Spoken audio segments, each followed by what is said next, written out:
Next, I slipped out of my pajama bottoms and picked up the knickers. I briefly decided to wear my own underpants instead. But knowing full well Mum would check, I pulled on the knickers. Like the vest, they have pale blue lace trim on every edge and a tiny blue bow stitched at the center of the waistband.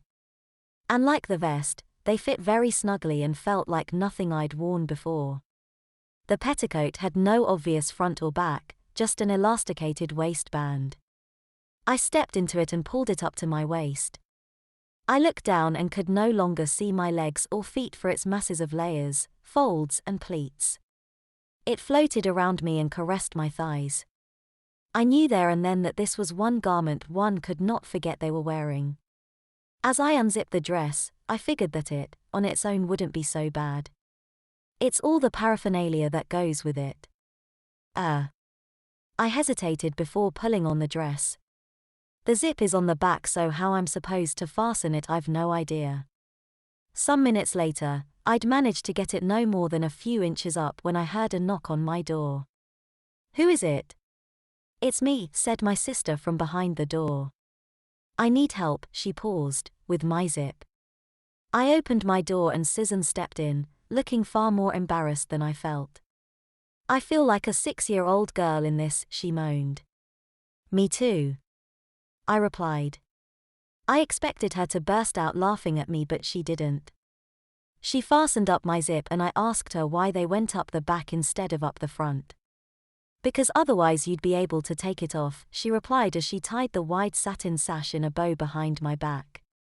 "And when a dress is this bad," she said with conviction, "they make sure you can't take it off," she added as I pulled up her zip. "So we're both trapped?" I asked. "Yep," said Susan as she turned to face me. She smiled a reassuring smile before looking me up and down. "Peter, you haven't put your tights on." I felt flummoxed. I was going to put them on next. "You might find that difficult with your petticoat," Susan replied. She was right, of course, so I pulled off my petticoat, which let my dress fall to its natural hang, sat on my bed and, being a novice, I followed my sister's instructions. Once my tights were on, I stood up and looked down at myself. "How bad do I look?" "Well, not too bad for a boy." Susan smiled. "At least you don't look like a meringue," she added, looking down at herself.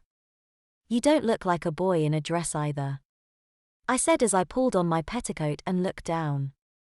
"I still can't believe we have to dress like this all day. And pretend we like it," Susan added. As we entered the sitting room, Mum gasped and bit her bottom lip. "Oh, look at you two," she gushed. "You look gorgeous." "I feel like a 6-year-old," Susan stated, sounding completely disheartened. "I feel like a girl," I added, equally disheartened. "Well, I think you look great in it." "How does it feel?" Mum asked. I pondered. I swished my hips and looked down at myself. "Weird," I replied, turning to my sister. "At least I don't look like a meringue," I teased. Mum spent a moment looking at us and grinning like a Cheshire cat. "I've got to take a photo." "Oh, we moaned in unison. She assured us that she'd show no one as she unzipped her camera case. "Oh, please, Mum," I begged. "I think this situation is best kept as a memory. A distant one." I was impressed by my reasoning, but Mum was having none of it. She helped me into my shoes before making my sister and I pose by the tree holding our little satin handbags as she took photo after photo until she was satisfied we looked happy. We spent the next hour or so rummaging through our gifts. I'd been given several model aeroplanes, books and annuals, CDs and DVDs, a couple of video games, some clothes, boys, thankfully, a variety of gadgets and puzzles. Every single one was 100 times more boyish than the gifts I was wearing. I felt out of place reading my Top Gear annual or flicking through the instructions of my model kits. I assembled a Formula One racing car model which required no gluing, and in spite of loving model kits, it just didn't feel right wearing a dress, a petticoat, tights, and heels.